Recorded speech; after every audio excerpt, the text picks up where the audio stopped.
দুর্গাপুজো হামাগুড়ি দিতে দিতে ঠিক আমাদের দোরগোড়া এসে উপস্থিত হয়েছে। তোমাদের কার কার শপিং এখনও বাকি আছে বলো তো? আশা করি সবার শপিং কমপ্লিট হয়ে গেছে। আমাদের শপিং কিন্তু এখনও পুরোপুরিভাবে হয়নি।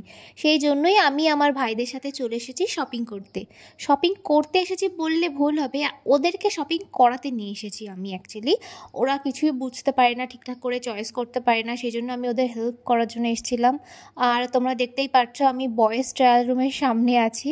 ওরা এক একটা ড্রেস পরে সে ট্রায়াল দিচ্ছে আর আমি দেখছি সেগুলোকে অ্যাপ্রুভ করছি। অ্যাকচুয়ালি সব কিছু আমি চুজ করে দিয়েছি, ওরা যা যা কিনেছে সব কিছু আমি চুজ করে দিয়েছি। এখান থেকে শপিং কমপ্লিট করার পরে আমি চলে গেছিলাম একটু গ্রোসারি সাইডে। সেখান থেকে আমার কিছু টুকিটাকি জিনিস কেনার ছিল, সেগুলো নিয়ে একবারে বিলিং কাউন্টারে চলে গেছি। বিলিং কাউন্টারে আমাদের সময় লেগেছিল 40 থেকে 45 মিনিট করে। ভাবতে পারছো কতটা ভিড় ছিল। আমরা আজকে টোটাল 4টে শপিং মল এবং 5টা দোকানে ঘুরেছি।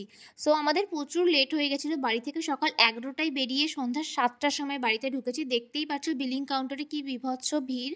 বেজে গেছিলো বিকেল 4টে আর আমাদের পেটে ছুঁচো দৌড়াচ্ছিল। আমরা চলে এসেছি একটা রুফটপ ক্যাফেতে এবং অর্ডার দিয়েছিলাম চিকেন চিজ স্যান্ডউইচ, যেটা আমার খেতে ভীষণ ভালো লাগে।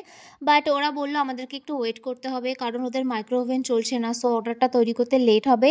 আর আমাদের কারোর হাতে এনার্জি ছিল না এখান থেকে উঠে অন্য জায়গায় যাওয়ার, সেই জন্য আমরা ওয়েট করাটাকেই বেছে নিলাম আর খেলতে শুরু করে দিয়েছিলাম গেম। ততক্ষণে আমাদের অর্ডারও চলে এসেছে। আমি ওদেরকে ট্রাই করতে বলেছিলাম আমার ফেভারিট চিকেন চিজ স্যান্ডউইচটা। ওদের সবার খুব ভালো লেগেছে। আসলে এখানে এই স্যান্ডউইচটা ওরা ভীষণই ভালো বানায়, সেজন্যই এটা আমি সবাইকে ট্রাই করালাম। এখান থেকে বেরোনোর পরে আমরা সবাই মিলে খেয়ে নিয়েছিলাম আইসক্রিম। তারপর চলে গেছিলাম আরও একটা মলে এবং সেখান থেকে কিনেছিলাম বাবার জন্য এই টি শার্টটা।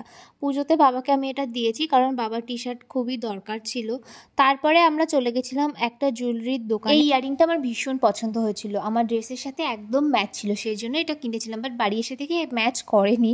তারপরে একটা জুতোর দোকানে গেছিলাম, সেখান থেকে সুমন একটা জুতো। তারপরে চলে গেছিলাম আরও একটা শপিং মলে, সেখান থেকে আমি নিজের জন্য কিছু দেখছিলাম, বাট আমার তেমন কিছুই পছন্দ হয়নি। আমরা আরও অনেক দোকান ঘুরেছি, মায়ের জন্য শাড়ি কিনেছি, বাট সেগুলো ভিডিও করার মতো এনার্জি আমার মধ্যে আর বেঁচে ছিল না।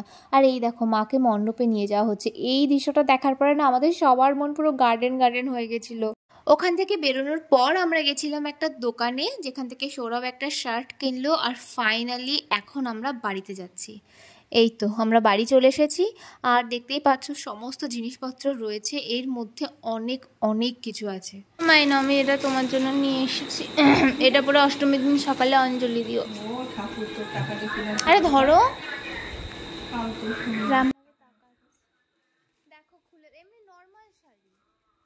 আমি মা বাবার জন্য কিছু কিনলে সবসময় এরকম রিয়াকশান দেবে প্রথমে, যে টাকা কেন নষ্ট করেছিস, টাকা কেন খরচ করেছিস, তোর নিজের এখনও ঠিকঠাক করে জামা হয়নি, আমাদের জন্য কেন কিনেছিস।